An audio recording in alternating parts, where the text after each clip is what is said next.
mboka ya bakongo.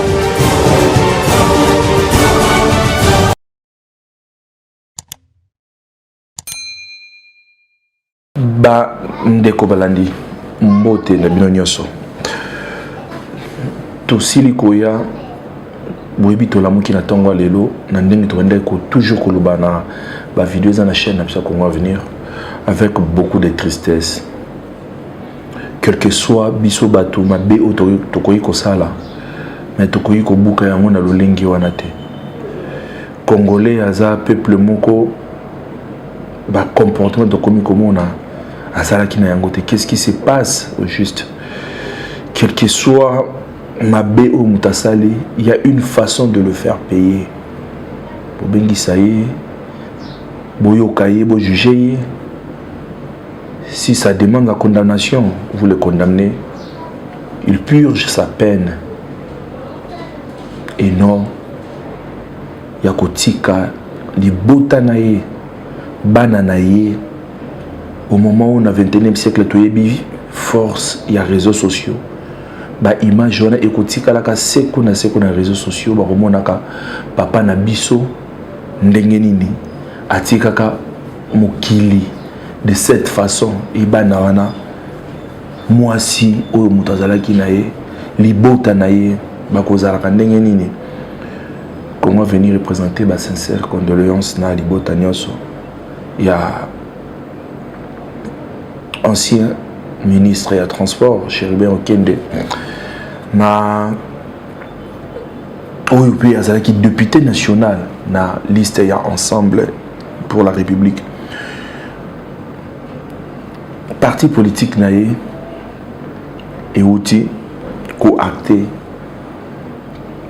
ko pesa communiquer ko sala message pona liwa ya mwana mboka Chéribin Okende. Tokosenga vraiment justice a yebana kusala musala na ye. Justice sala mana dossier oyo. Bandeko na ngai réseaux sociaux ezaka réseaux sociaux te. Bato ebele na ba moment boye balukaka babata maba se camoufler na sima ya makambo moko wana. Est-ce que audio wana tozoyoka de sa fille azolela papa bandai ko ni ko lobangwa wa kemikolo nyonso ke na parti ensemble bazolinga ye sous te famille mai bana ko éclaircir to ko senga bino vraiment to ebi ke za ba moment o ya pasi famille ba bana ko éclaircir est-ce que ça ya solo ba audio wana audio oyo bozoyoka oyo mwana zolo bazolela oyo ke papa loba ke bazolinga ye sous te est-ce que eza audio moko mwana vraiment ya bango ndia abanai kolela ndenge wana ou bien ce sont des montages.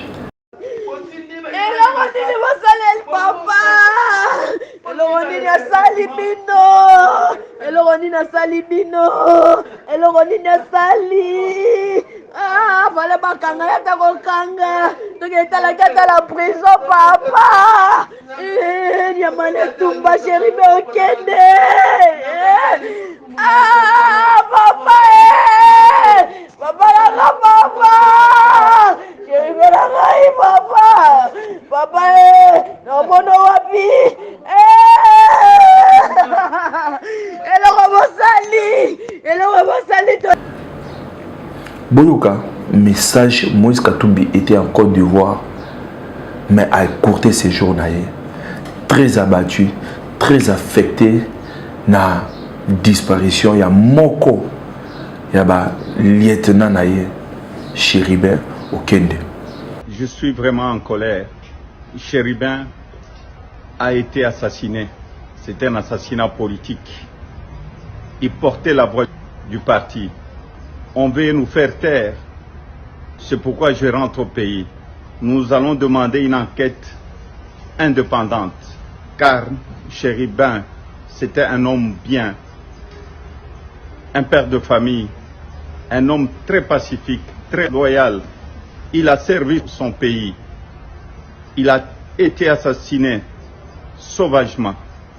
C'est triste pour notre pays et surtout pour notre démocratie. Mes condoléances à toute la famille de Chéribin.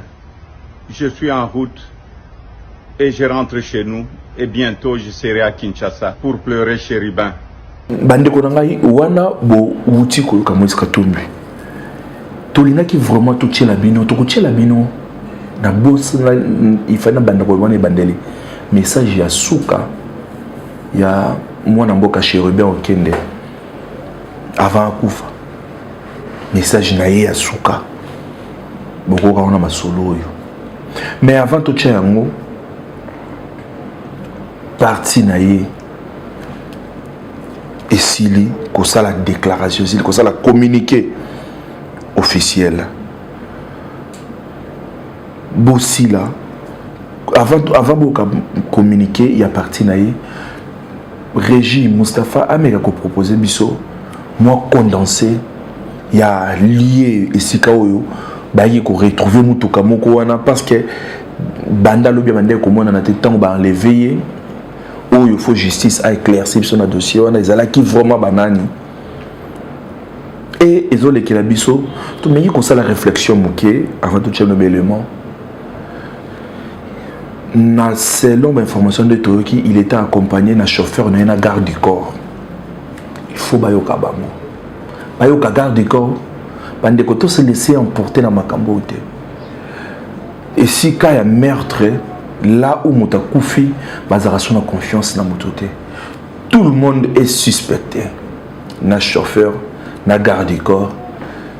Batou nyonso o baza cité na makambona, il faut justice à enquêter vraiment ça la musala nae. Parce que lorsqu'il était enlevé, est-ce qu'il communiquait mot officiel et salamaki? Un garde du corps, un garde du corps, qui rapprochait Yaye ya Mukonzi nae. Au moment où balobi ke bossa vaya boyi ko kita, atindi chauffeur akende ko tika nini. Yo garde du corps oyaki ko batela Mukonzi, to oyaki ko accompagner chauffeur. To meka ko tala. Il faut vraiment une enquête sérieuse et salama. Total a condensé oyo là où donne à Kingabwa sur poids lourd. Libosa garage monde bagenda ko retrouver mutuka nae tant va forcer batala ezaki mwana mboka Chéribin okende très abattu na ba balle réelle total a condensé wana.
Il vous a fait froid parce qu'il est proche de Katoum. Donc on a montré Katoum, il y aura un problème dans Mboko. On arrête par-ci par-là, il y a des arrestations, il y a des fuites, il y a des tracts des opposants. Et aujourd'hui, comme il est baliwa.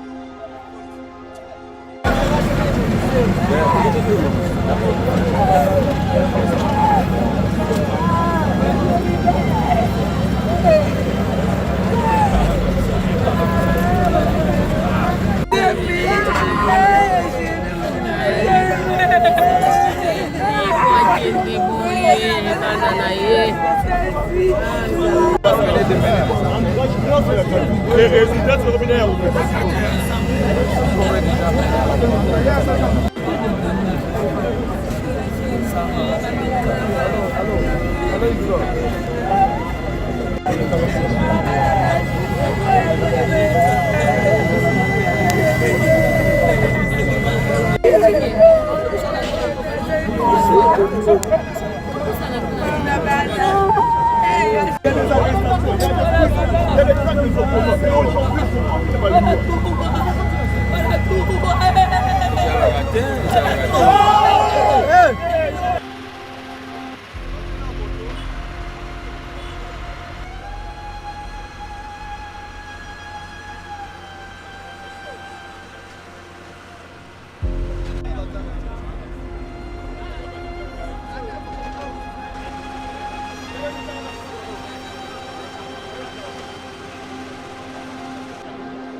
wana boti kotala ezopesa vraiment pasi na moto azalaki na volonté kosala mboka na ye tote komona ye tanga oti koleka wana na ministère ya transport azalaka na lac azalaki awa député national ya circonscription Lukunga. Et qu'est-ce qui s'est passé au juste? Est-ce qu'il avait un problème personnel dans la partie politique qui n'a été évité? Est-ce qu'il avait un problème personnel parce que Sopé Moutakufi m'a comme Kobi Mbele et comme que nos grand frère Naé Michel Aïe Nini Nini Alobaki on que Chéribon qui n'a un problème dans Jeffrem? Est-ce que place à la justice? Mais dans le moment où Tozoloba cour constitutionnelle pour ma camonio c'est comme la cour constitutionnelle azo sala communication makasi beaucoup dans les heures qui suivent na chaîne abisso beaucoup quand communiquer au parti ensemble ça parce que désordre zala ki wana tozala ki wana désordre salamaki la police ba qui maîtriser Tolanda. Ensemble pour la République est en deuil. L'honorable Chéribin Okende Senga, député national en fonction, porte-parole de notre parti et ministre honoraire du gouvernement de la République, enlevé hier de lâche et odieuse façon sur le parking de la Cour constitutionnelle, a été assassiné. Son corps sans vie a été retrouvé ce matin sur la route de Poilour à Kinshasa, criblé de balles.